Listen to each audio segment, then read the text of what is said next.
ইরানে চালানো যুক্তরাষ্ট্র ও ইসরায়েলের আগ্রাসনের প্রভাবে বিশ্বজুড়ে জ্বালানি সংকট তৈরি হয়েছে। এমন পরিস্থিতিতে দেশের জ্বালানি সাশ্রয়ের লক্ষ্যে শিক্ষা ব্যবস্থার নতুন উদ্যোগ নেওয়ার কথা ভাবছে সরকার।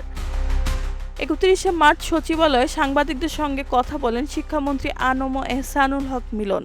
তিনি জানান, শিগগিরই দেশের সব স্কুল সশরীরে ক্লাসের পাশাপাশি অনলাইন ক্লাসের বিষয়টি কার্যকর করার চিন্তাভাবনা চলছে। আগামী মন্ত্রিসভার বৈঠকে প্রস্তাবটি উপস্থাপন করে সিদ্ধান্ত নেওয়া হবে।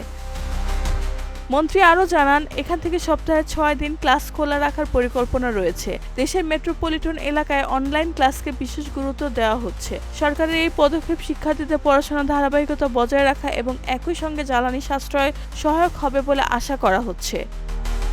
রেহানা বেগম, প্রজন্ম ২৪।